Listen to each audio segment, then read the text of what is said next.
Hello student, today we will be solving the fourth question of accounting of holding companies. The link of the today's question is given in the description box. You are requested to download it, read it, so that you can understand how we have solved this particular practical question. Again in the question, balance sheet of two companies are given as on 31st March 2020, and when we see the balance sheet, following information in the liability side is given that preference share capital, equity, reserve, profit and loss account, creditors and proposed dividend. So one new item is there, proposed dividend in the balance sheet. When you come to asset side, asset in the first asset it is given goodwill, machinery, furniture, investment in S company limited, other asset and discount on issue of shares. तो यहाँ पे दो additional information आपके पास आ गई balance sheet में, एक propose dividend आया और एक discount on issue of shares आया। और एडिशनल इन्फॉर्मेशन में आपको 5 इन्फॉर्मेशन गिवन है। सबसे पहले है हम क्वेश्चन में क्या से पता करते हैं कि होल्डिंग कंपनी कौन सी है और सब्सिडरी कंपनी कौन सी है। जिस कंपनी ने दूसरी कंपनी का शेयर्स एक्वायर किया है और मोर देन 50% अगर शेयर्स एक्वायर किया है तो वो बन जाती है होल्डिंग कंपनी, और जिसका शेयर एक्विजिशन हुआ है वो बन जाती है सब्सिडरी कंपनी।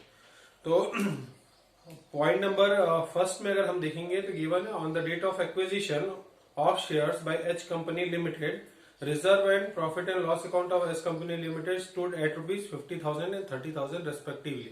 तो यहाँ पे बता दिया है किसने शेयर्स एक्वायर किए, एच कंपनी लिमिटेड ने। किसके शेयर्स एक्वायर किए, एस कंपनी लिमिटेड का। तो एच कंपनी हो गई होल्डिंग कंपनी और एस लिमिटेड हो गई सब्सिडरी कंपनी। और फिर हम क्वेश्चन में देखेंगे होल्डिंग कंपनी के एसेट साइड में इन्वेस्टमेंट दिया हुआ है और उस इन्वेस्टमेंट में लिखा हुआ है 1600 shares in S company limited. तो स्टेप नंबर 1 हम कैलकुलेट करते हैं, that is computation of majority ratio. Majority ratio का हमारा जो फॉर्मूला है वो है number of shares acquired by holding company divided by total number of shares of subsidiary company divided by 100। तो एच लिमिटेड ने 1600 शेयर्स इक्विटी शेयर्स एक्वायर किए S limited के, और एस लिमिटेड का जो टोटल कैपिटल अमाउंट है 2 lakh rupees. एक share है 100 रुपए का, डिवाइड कर दिए तो नंबर ऑफ इक्विटी शेयर आ गया 2000। तो डिवाइडेड बाय 2000 मल्टीप्लाइड बाय 100, तो it comes to 80%। Majority ratio कितना आया, 80% आया। Step number 2 computation of minority ratio. Minority ratio का हमारा फॉर्मूला है 100% minus majority ratio. 100% minus majority ratio कितना है 80%, तो माइनॉरिटी रेशियो कितना आया 20%। इसके बाद हम ओपनिंग डेट और क्लोजिंग डेट लिखते हैं और हम ये पता करने की कोशिश करते हैं कि होल्डिंग कंपनी जो सब्सिडरी कंपनी के शेयर्स एक्वायर किए वो कौन सी डेट पे किए। तो यहाँ पे डेट गिवन नहीं है, यहाँ पे बस इन्फॉर्मेशन ऐसा दिया हुआ है कि जिस डेट में होल्डिंग कंपनी ने सब्सिडरी कंपनी के शेयर्स एक्वायर किए उस डेट में सब्सिडरी कंपनी के बुक्स में प्रॉफिट या रिजर्व कितना था। तो हम डेट इसलिए कंसीडर करते हैं ताकि हमको ये पता चल जाए कि पोस्ट एक्विजिशन और प्री एक्विजिशन पीरियड कितना है, और उसका यूज करके हम कैपिटल प्रॉफिट और रेवेन्यू प्रॉफिट निकालते हैं। बट इस क्वेश्चन में डायरेक्टली आपको इन्फॉर्मेशन दी हुई कि एक्विजिशन की डेट तक का, तो इसका मतलब हमारे पास क्या इन्फॉर्मेशन है, प्री एक्विजिशन इन्फॉर्मेशन है, इसलिए आप डेट का कैलकुलेशन करेंगे नहीं। हम डायरेक्टली स्टेप नंबर 3 पे आएंगे। Step number 3 calculation of capital profit. इस कैपिटल प्रॉफिट को मैं बोलता हूं प्री एक्विजिशन प्रॉफिट। तो सबसे पहले हम यहां पे लिखते हैं प्रॉफिट एंड लॉस अकाउंट और रिजर्व, ये दोनों हमको किसका लिखना है, सब्सिडियरी कंपनी का। और पॉइंट नंबर 1 में स्पेसिफिकली बता दिया है कि जिस डेट में शेयर्स का एक्विजिशन हुआ उस डेट तक का प्रॉफिट या रिजर्व सब्सिडियरी कंपनी की बुक्स में कितना था। That is point number 1। Profit था 30,000 और रिजर्व था 50,000, तो दोनों मिला के आ गया 80,000। अब आप देख रहे हैं कि सब्सिडियरी कंपनी के एसेट साइड एक फिक्टिशियस एसेट दिया हुआ है। अगर फिक्टिशियस एसेट दिया हुआ है तो आपको क्या याद रखना है, उसको आपको कैपिटल प्रॉफिट कंप्यूटेशन करते समय उसको माइनस करना है। तो यहाँ पे फिक्टिशियस एसेट क्या दिया हुआ है, discount on issue of share, हमारा फिक्टिशियस एसेट है, कैपिटल प्रॉफिट के कंप्यूटेशन के समय सब्सिडरी कंपनी का फिक्टिशियस एसेट क्या करेंगे, माइनस करेंगे। तो यहाँ पे माइनस किया हमने, टोटल आया ये 80,000। 80,000 से हमने माइनस किया डिस्काउंट ऑन इश्यू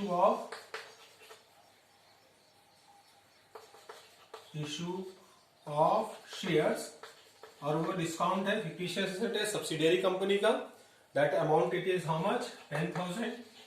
हमने 10,000 माइनस किया, अब आ गया 90,000। उसके बाद अगर इंफॉर्मेशन हम चेक करेंगे, पॉइंट नंबर 2, पिछले क्वेश्चन में हमने क्या देखा था कि अगर at the time of acquisition asset का रिवैल्यूएशन हो रहा है, एसेट की वैल्यू बढ़ रही है या कम हो रही है, तो एसेट की वैल्यू बढ़ेगी या कम होगी, तो उस पे कैपिटल प्रॉफिट पे इंपैक्ट होगा। तो पॉइंट नंबर 2 में दिया हुआ है मशीनरी जिसकी बुक वैल्यू 2 लाख रुपीज थी। बुक वैल्यू मतलब ओपनिंग वैल्यू कितनी थी उसकी, 2 लाख रुपीज, और उसको रिवैल्यूएट किया कितना, 3 लाख रुपीज में। तो उसकी 2 लाख से 3 लाख की 1 लाख वैल्यूएशन बढ़ी है। एसेट की 1 लाख वैल्यूएशन बढ़ेगी तो कैपिटल प्रॉफिट भी 1 लाख रुपए क्या होगा, बढ़ेगा। तो हम यहाँ पे ऐड करेंगे appreciation in the value of machinery। Machinery की वैल्यू में अप्रिसिएशन हुआ। बुक वैल्यू थी 2 लाख रुपए, उसको रीवैल्यू किया 3 लाख रुपए में, उसकी वैल्यूएशन बढ़ी है, कितनी बढ़ गई, 3 लाख माइनस 2 लाख, तो टोटल कितना आ गया, 1 लाख रुपीज। तो ये हम प्लस कर देंगे तो 90,000 प्लस 1 लाख कम्स टू 1,90,000। आगे हम और इंफॉर्मेशन पढ़ते हैं। तो इंफॉर्मेशन पॉइंट नंबर 3 दी हुई है, फर्नीचर जिसकी ओपनिंग वैल्यू 40,000 थी या बुक वैल्यू 40,000 थी, उसको एच कंपनी लिमिटेड ने रिवैल्यू किया सब्सिडरी कंपनी के फर्नीचर को, कितने में रिवैल्यू किया उसको, 30,000। तो फर्नीचर की वैल्यू 40,000 से कितनी हो गई, 30,000, उसकी वैल्यू कम हुई तो ऑटोमेटिकली कैपिटल प्रॉफिट भी कम होगा। लेस किया यहां पे हमने devaluation in the value of furniture. Furniture की बुक वैल्यू थी 40,000 रुपीज, और उस 40,000 रुपीज में उसकी वैल्यूएशन कितना किए, 30,000। 40 माइनस 30, ये आ गया कितना, 10,000। ये हो गया लेस, आ गया 1,80,000। फिर हम नेक्स्ट पॉइंट पढ़ते हैं, पॉइंट नंबर 4। पॉइंट नंबर 4 में दिया हुआ है S company limited made a bonus issue during the year out of pre acquisition profit. Pre acquisition profit मतलब कैपिटल प्रॉफिट से बोनस शेयर उसने इशू किया।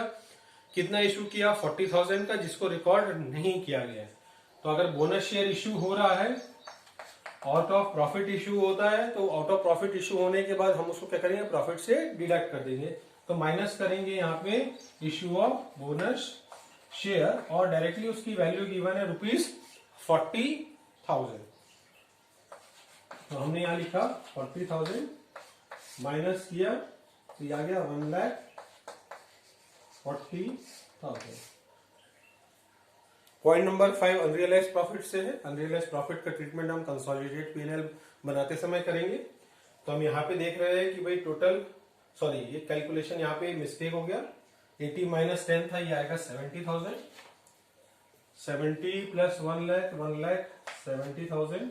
1,70,000 minus 10,000, it comes to 1,60,000, and 1,60,000 minus 40 is come to 1,20,000। यहाँ पे minus का मैंने plus कर दिया, तो उसको मैंने करेक्ट कर दिया। जो मेरा कैपिटल प्रॉफिट अब आ रहा है वो कितना आ रहा है, 1,20,000। Step number 4, computation of revenue profit. Revenue profit का कंप्यूटेशन हम कर रहे हैं। अब रेवेन्यू प्रॉफिट हमारे लिए क्या है, पोस्ट एक्विजिशन प्रॉफिट।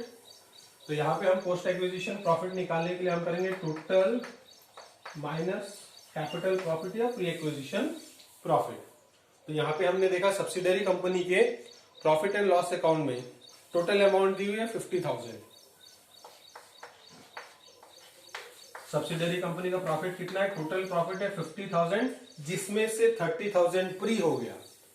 तो पोस्ट कितना हुआ, हमने 30,000 माइनस कर दिया, पोस्ट आ गया कितना 20,000। उसके बाद अगर रिजर्व देखेंगे सब्सिडियरी कंपनी का,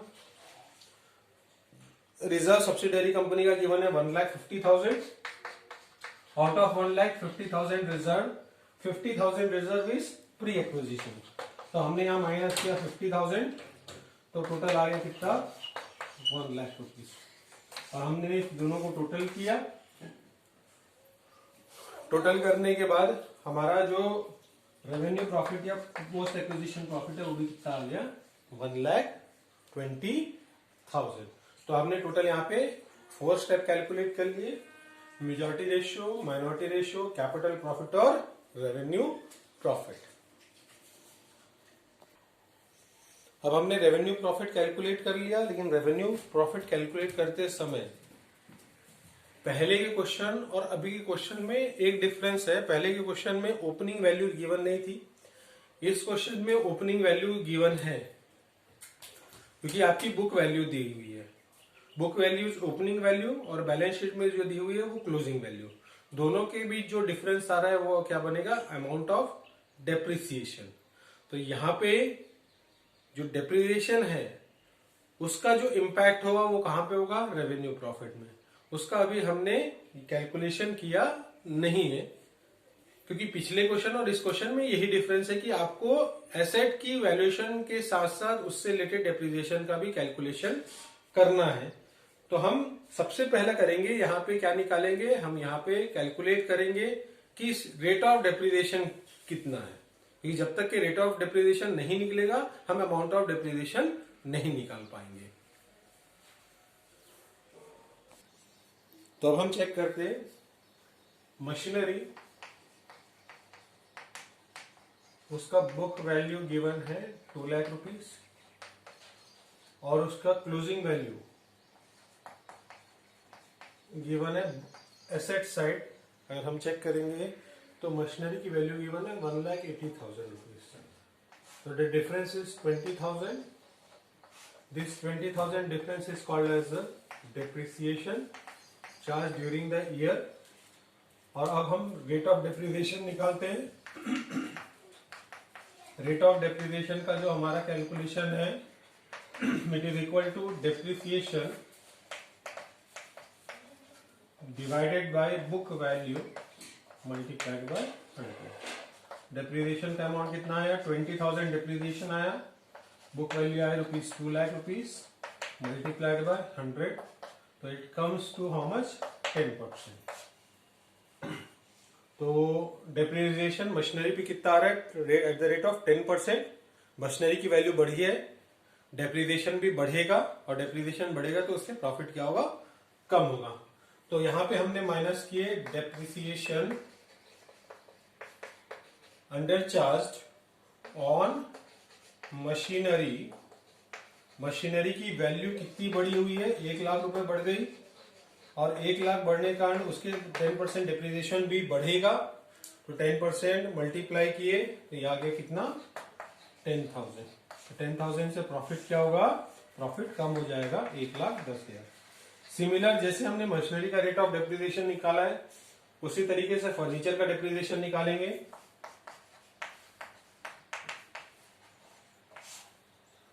तो फर्नीचर का जो बुक वैल्यू गिवन है वो बुक वैल्यू है 40,000, और उसका जो closing value, return down value जिसको हम बोलते हैं, क्लोजिंग वैल्यू गिवन है 34,000।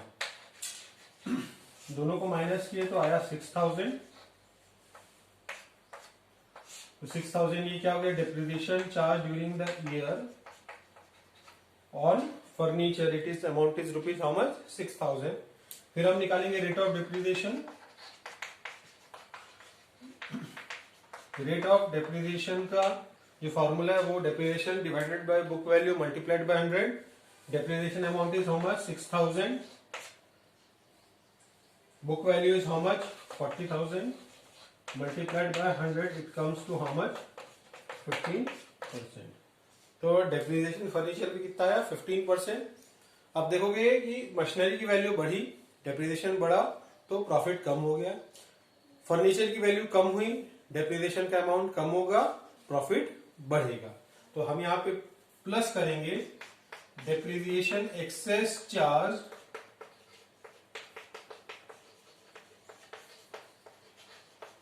On furniture. फर्नीचर पे डेप्रिसिएशन ज्यादा चार्ज कर लिया तो हमने उसे प्लस करना है।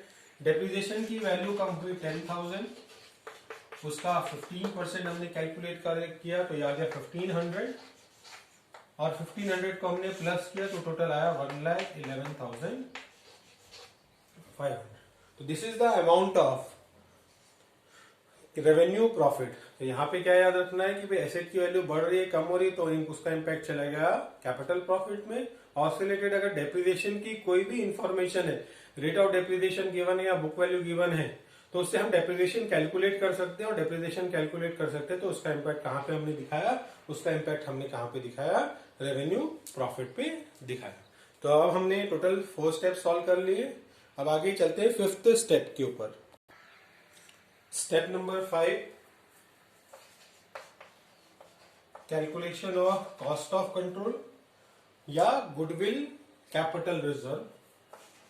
कॉस्ट ऑफ कंट्रोल, और इस कॉस्ट ऑफ कंट्रोल में हम क्या निकालते हैं, गुडविल और कैपिटल रिजर्व। सबसे पहले हम यहां पे लिखते हैं cost of acquisition. Cost of acquisition हमारा कि होल्डिंग कंपनी ने सब्सिडियरी कंपनी के 80% शेयर्स खरीदे। वो 80% शेयर को कितने में खरीदा है, तो बैलेंस शीट में होल्डिंग कंपनी के इन्वेस्टमेंट में हेडिंग है 3,20,000। तो हम यहाँ पे लिख रहे हैं 3,20,000। लेस करेंगे यहाँ पे equity share capital multiplied by majority ratio. Equity share capital subsidiary company का गिवन है 2 lakh rupees. 2 lakh multiplied by 80%, तो 2 लाख का 80% आ गया 1,60,000। उस 1,60,000 को हमने माइनस किया, आ गया यहाँ पे 1,60,000। फिर हमने लेस किया कैपिटल प्रॉफिट। कैपिटल प्रॉफिट आया 1,20,000। 1,20,000 मल्टीप्लाइड बाय 80%, तो ये आ गया 96,000। 96,000 भी माइनस किया तो बच गया 64,000।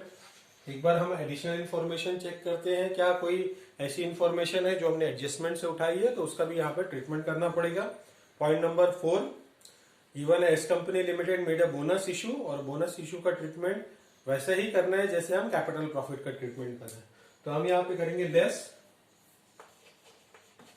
Issue of bonus share multiplied by majority ratio.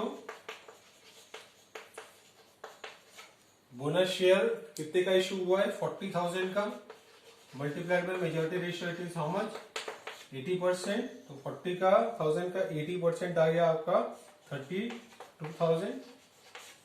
32,000 हमने माइनस किया, और 32,000 माइनस करने के बाद अगर हमारा आंसर पॉजिटिव आ रहा है तो वो गुडविल होगा, और नेगेटिव आ रहा है तो कैपिटल रिजर्व होगा।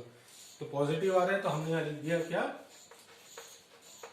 Goodwill. Goodwill it is how much, 32,000। तो गुडविल का अमाउंट आया 32,000। Step number 6, it is calculation of minority interest. Minority interest में सबसे पहले हम लिखते हैं share capital of subsidiary company limited. Share capital of S limited multiplied by majority ratio. Subsidiary company का जो शेयर कैपिटल है वो शेयर कैपिटल है 2 lakh rupees. 2 lakh multiplied by 20% is minority ratio, तो ये आ गया कितना, 40,000। फिर हमने प्लस किया यहाँ पे capital profit and capital profit multiplied by, sorry यहाँ पे माइनॉरिटी रेशियो आएगा, मेजॉरिटी नहीं, माइनॉरिटी रेशियो। कैपिटल प्रॉफिट आया 1,20,000, minority ratio it is how much, 20%, तो ये आ गया 24,000। टोटल हो गया 64,000। फिर हमने ऐड किया यहाँ पे रेवेन्यू प्रॉफिट।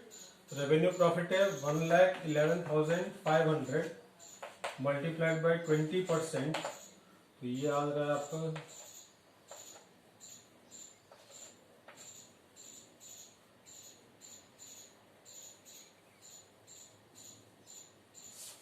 0,0,1,2,1,000।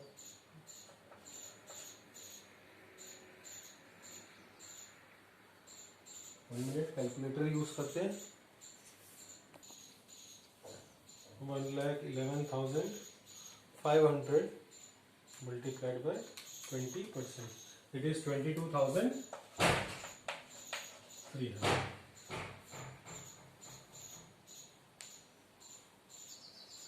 नेक्स्ट हम ऐड करते हैं इसको, आ गया ये 86,300। फिर एक और इंफॉर्मेशन है, that is add bonus share. Bonus share का अमाउंट है 40,000 multiplied by 20%, it comes to 8,000। Total किया हमने 94,300। Share capital. अब यहाँ पे आप देखिएगा एक इंफॉर्मेशन आपको ऐसी गिवन है, प्रेफरेंस शेयर कैपिटल। और preference share capital holding company और सब्सिडरी कंपनी का दोनों का दिया हुआ है। प्रेफरेंस शेयर कैपिटल को होल्डिंग कंपनी ने एक्वायर नहीं किया है। प्रेफरेंस शेयर कैपिटल किसका है? सब्सिडरी कंपनी का। तो सब्सिडरी कंपनी के प्रेफरेंस शेयर कैपिटल में हम यहाँ पे क्या करेंगे? प्लस कर देंगे, add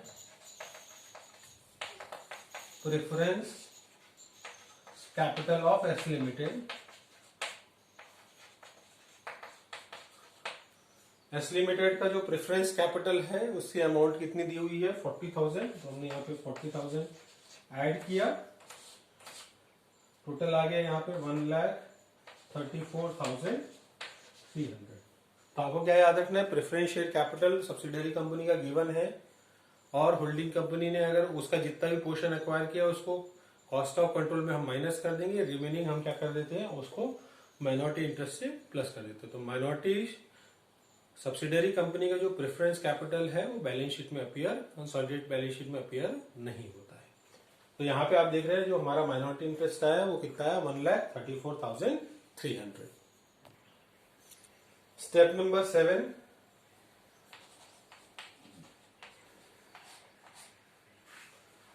computation of consolidated profit and loss account. तो हमने यहां लिखा P&L account of holding company, that is H company limited. तो एच कंपनी लिमिटेड का जो प्रॉफिट एंड लॉस अकाउंट दिया हुआ है वो दिया हुआ है 2 लाख रुपीज। तो हम यहां पे लिख रहे हैं 2 लाख रुपीज। अब इससे हम ऐड करेंगे revenue profit multiplied by majority ratio. Revenue profit कितना कैलकुलेट किया हमने? 1,11,500 मल्टीप्लाइड बाय 80%। कैलकुलेट करेंगे 1,11,500 multiplied by 80%, it comes to 89,200। Plus किया ये आ गया 2,89,200। बैलेंस शीट में दो अलग इंफॉर्मेशन सब्सिडरी कंपनी की गिवन था, एक था प्रपोज डिविडेंड, दूसरा था discount on issue of share. Discount on issue of shares को हमने क्या ट्रीटमेंट कर दिया? कोई भी फिक्टिशियस एसेट सब्सिडरी कंपनी का गिवन है तो वो कैलकुलेशन करते समय कैपिटल प्रॉफिट से हमने उसको माइनस कर दिया। अब अगर आपको याद रखना है propose dividend, dividend subsidiary company propose कर रही है और वो प्रपोज कर रही है आउट ऑफ कैपिटल प्रॉफिट, तो उसका जो ट्रीटमेंट होगा वो पहला ट्रीटमेंट उसका होगा यहाँ पे capital consolidated profit and loss account बनाने के समय जितना भी मेजॉरिटी रेशियो है, मेजॉरिटी शेयर होल्डर का जो पोर्शन है वो कंसोलिडेटेड पीएनएल अकाउंट में क्या हो जाएगा, ऐड हो जाएगा। क्योंकि डिविडेंड प्रपोज किया, 80% शेयर होल्डिंग कंपनी के पास है, तो उसका 80% डिविडेंड किसको मिल जाएगा, होल्डिंग कंपनी को मिलेगा। तो हमने यहाँ पे ऐड किया proposed dividend multiplied by again majority ratio. तो बैलेंस शीट में चेक करते हैं कितना प्रपोज डिविडेंड गिवन है। प्रपोज डिविडेंड का अमाउंट कितना गिवन है, 40,000। 40,000 multiplied by majority ratio is 80%, तो ये आ गया कितना, 32,000। इसको भी हमने प्लस किया। रिमेनिंग जो 20% है as it is subsidiary holding company की कंसोलिडेटेड पीएनएल अकाउंट में, उसको हम शो करेंगे। तो मेजॉरिटी का पोर्शन कंसोलिडेटेड पीएनएल अकाउंट में ऐड कर दिया है, और माइनॉरिटी का portion as it is consolidated balance sheet में हम उसको दिखाएंगे। तो यहां पे टोटल करते हैं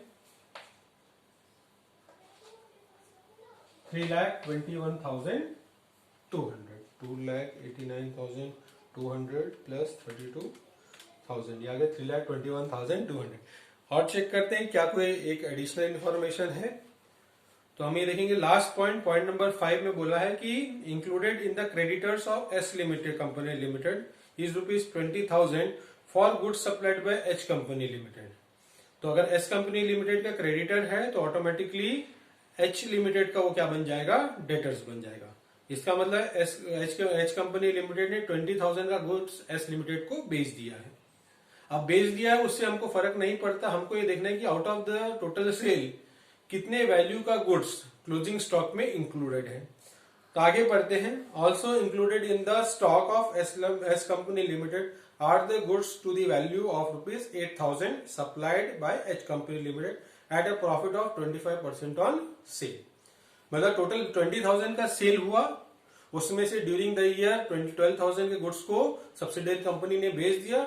उस 20,000 में 8,000 गुड्स अभी भी सब्सिडरी कंपनी के क्लोजिंग स्टॉक में इंक्लूडेड है। तो अगर इंक्लूडेड है तो उसका कैलकुलेशन हम क्या करेंगे, अनरियलाइज प्रॉफिट का।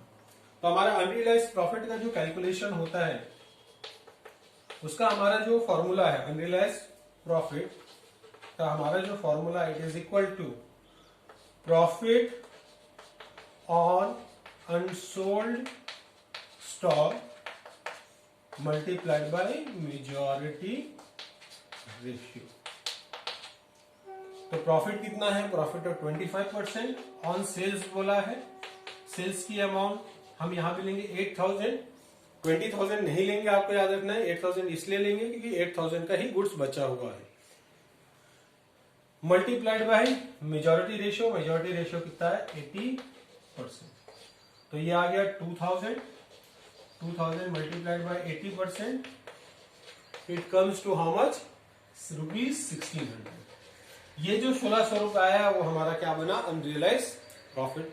और इस अनरियलाइज प्रॉफिट को हम दो जगह ट्रीटमेंट करेंगे। पहला, कंसोलिडेटेड पीएनएल बनाते समय इस अनरियलाइज प्रॉफिट को क्या करेंगे, माइनस करेंगे। तो यहां पे हमने लेस किया अनरियलाइज्ड प्रॉफिट। अनरियलाइज प्रॉफिट कितना है, 1,600 है, तो हमने यहाँ पे 1,600 माइनस किया, ये आ गया 3,19,400। तो क्या कितना आ रहा है, 3,19,400 आया। 3,21,200 माइनस 1,600, 3,19,600। तो ये आ गया हमारा कैलकुलेशन हो गया स्टेप नंबर 7। टोटल हम 7, ये हमारे पूरे के पूरे वर्किंग नोट है, आपको याद रखना है। और हमारा जो मेन आंसर है, जो क्वेश्चन में हमको सॉल्व करने बोला है, वो हमारा मेरा आंसर है, उसको हमको पहले सॉल्व करना है। तो आपको बताया प्रिपेयर कंसोलिडेटेड बैलेंस शीट। तो कंसोलिडेटेड बैलेंस शीट हमारा आंसर है और ये सारे हमारे वर्किंग नोट होंगे। आपको जब क्वेश्चन सॉल्व कर रहे हो तो आपको पहले एक पेज या जितना भी आपको पोर्शन लगता है उतने आप छोड़ दीजिए, और उसके बाद ये पूरे के पूरे स्टेप क्या करना है, आपको सॉल्व करना है। अब हम बैलेंस शीट बनाते हैं, हम हेडिंग डालते हैं कंसोलिडेटेड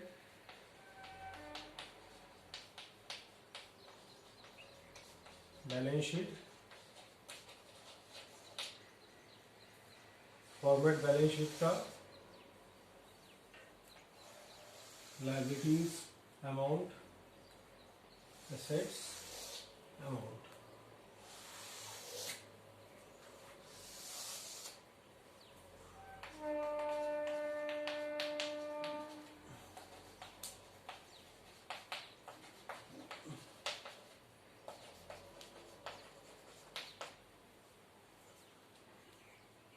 बैलेंस शीट से चालू करते हैं, जिस ऑर्डर में हमको इन्फॉर्मेशन दी हुई हम ट्राई करते हैं उस ऑर्डर में उसको सॉल्व करने के लिए। हम इसलिए ऐसे सॉल्व करेंगे कि हमसे कोई इन्फॉर्मेशन छूट ना जाए, इसलिए हम सीक्वेंस फॉलो करेंगे। पहला गिवन है प्रेफरेंस शेयर कैपिटल, तो हमने यहाँ लिखा preference share capital. Subsidiary company और होल्डिंग कंपनी का दोनों दिया हुआ है। होल्डिंग कंपनी के की प्रेफरेंस कैपिटल को हम यहाँ पे लिखेंगे, सब्सिडरी कंपनी के प्रेफरेंस कैपिटल को हमने माइनॉरिटी इंटरेस्ट में प्लस कर दिया। तो हमने यहाँ लिखा 1 लाख रुपीस। सेकेंड है equity share capital. Equity share capital भी सिर्फ होल्डिंग कंपनी का ही आएगा। इक्विटी शेयर कैपिटल है ₹100 each. Total amount it is how much? 11 lakh rupees. Next given है रिजर्व। रिजर्व भी होल्डिंग कंपनी का ही लिखेंगे। सब्सिडरी कंपनी के रिजर्व, प्रॉफिट और कैपिटल को हमने ऑलरेडी डिस्ट्रीब्यूट कर दिया है, तो रिजर्व का amount it is how much? 4 lakh rupees. Next given है प्रॉफिट एंड लॉस अकाउंट। तो हम यहाँ पे हमारा है कंसोलिडेटेड P&L अकाउंट हमने निकाला है 3,19,600, उसको हम लिख लेते हैं consolidated profit and loss account 3,19,600। Capital reserve नहीं आया, गुडविल आया है यहाँ पे हमारा। नेक्स्ट हम माइनॉरिटी इंटरेस्ट लिख लेते हैं। Minority interest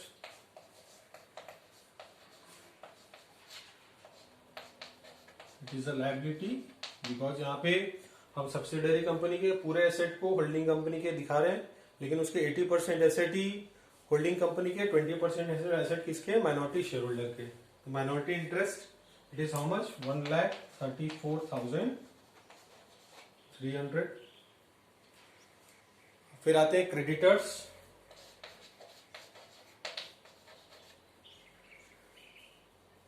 creditors holding company का गिवन है 3 लाख रुपीस, सब्सिडरी कंपनी का गिवन है 1 लाख रुपीस। दोनों को हमने प्लस किया, 3 lakh plus 1 lakh it is equal to 4 lakh.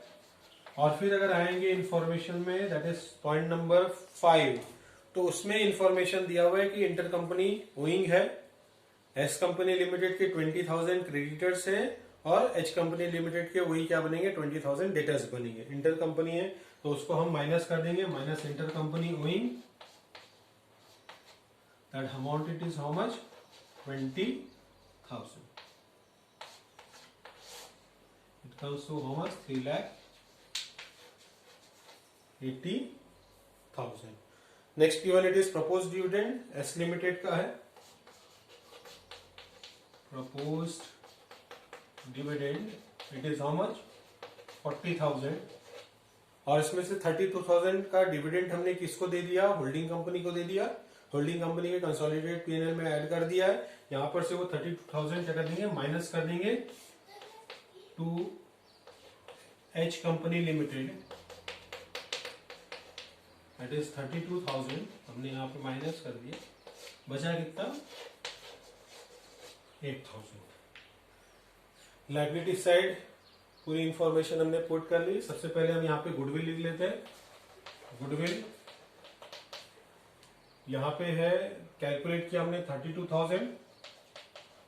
और होल्डिंग और सब्सिडरी कंपनी के बैलेंस शीट में भी गुडविल दिया हुआ है। होल्डिंग कंपनी का 20,000, सब्सिडरी कंपनी का 10,000, तो हमने वो भी प्लस किया, प्लस 20,000 प्लस 10,000, टोटल आ गया 62,000। नेक्स्ट आते हैं मशीनरी पे। अब यहाँ पे मशीनरी का ट्रीटमेंट हमको करना है। मशीनरी होल्डिंग कंपनी का है 6 लाख, सब्सिडरी कंपनी का 1,80,000, तो यह आ गया 7,80,000। और फिर मशीनरी की 1 लाख की वैल्यू बढ़ी तो प्लस हमने एप्रिसिएशन किया। एप्रिसिएशन कितना हुआ? 1 लाख हुआ, टोटल आ गया 8,80,000। और इससे माइनस किया, उससे हमने डेप्रिसिएशन चार्ज किया। डेप्रिसिएशन हमने कितना चार्ज किया था? 1 लाख का 10%, तो वो कितना आया? 10,000। तो ये आ गया 8,70,000। नेक्स्ट इन्फॉर्मेशन देखते हैं, फर्नीचर की दी हुई है, तो हमने यहाँ लिखा फर्नीचर की वैल्यू कम हुई थी। पहले हम होल्डिंग कंपनी और सब्सिडरी कंपनी के दोनों फर्नीचर की वैल्यू को ऐड कर लेते हैं। 1 लाख है और 34,000 है, तो ये आ गया टोटल 1,34,000। अब यहाँ पे फर्नीचर की वैल्यू क्या हुई, कम हुई। कितनी कम हुई, 10,000 रुपीज। तो माइनस किए, डिवैल्यूएशन कितना हुआ, 10,000 हुआ। उसकी वैल्यू कम हुई तो हमने वैल्यू कम कर दी। फिर उससे रिलेटेड जो डेप्रिसिएशन है वो एक्सेस चार्ज हुआ, तो हमने उसको क्या किया, प्लस किया। यहाँ पे डेप्रिसिएशन एक्सेस चार्ज हमारा अमाउंट आया था, इट इज 1,500, 15% डेप्रिसिएशन के हिसाब से, जो कि हमने कैलकुलेशन किया रेवेन्यू प्रॉफिट में 1,500। इट इज 30,000 था। तो हमने इसको क्या किया, हमने इसको प्लस किया, ये आ गया 1,25,500।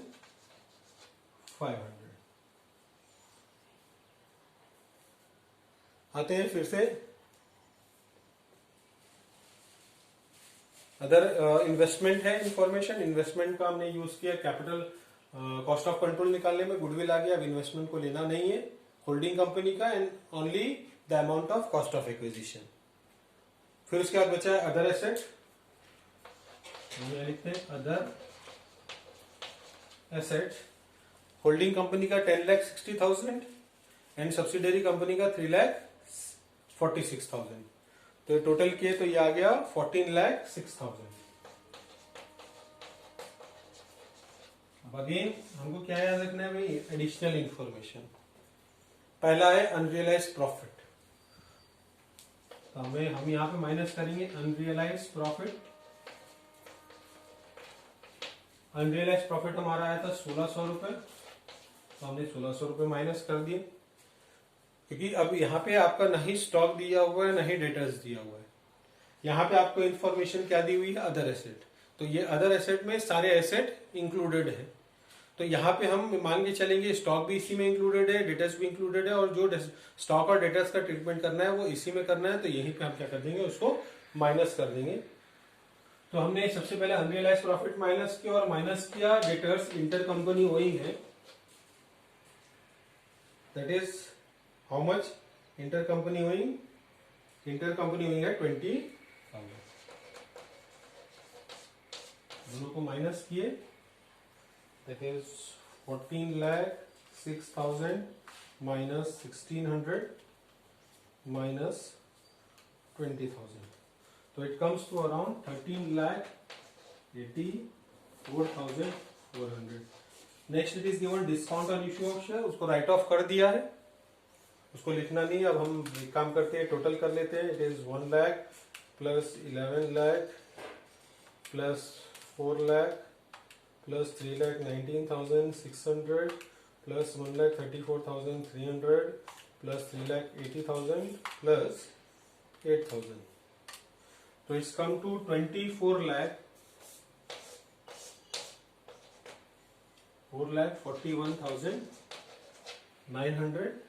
और एसेट साइड भी हमारा उतना ही आया है, 24,41,900। तो इसलिए हमारा जो बैलेंस शीट है वो टैली हो गया।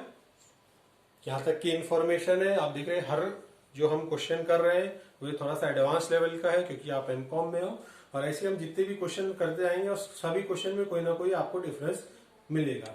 अगर आपके कंसेप्ट क्लियर है तो हर एक क्वेश्चन आपसे सॉल्व हो जाएगा। आपको क्या करना है, आपके पास जो भी क्वेश्चन सेट है या आपके पास मैं क्वेश्चन सेट आपको प्रोवाइड करूंगा, उस क्वेश्चन सेट को आपको फिर से आपको सॉल्व करना है, और आपको जो भी डाउट होगा वो मुझे पूछ लेना है। आज के लिए बस इतना ही। Thank you.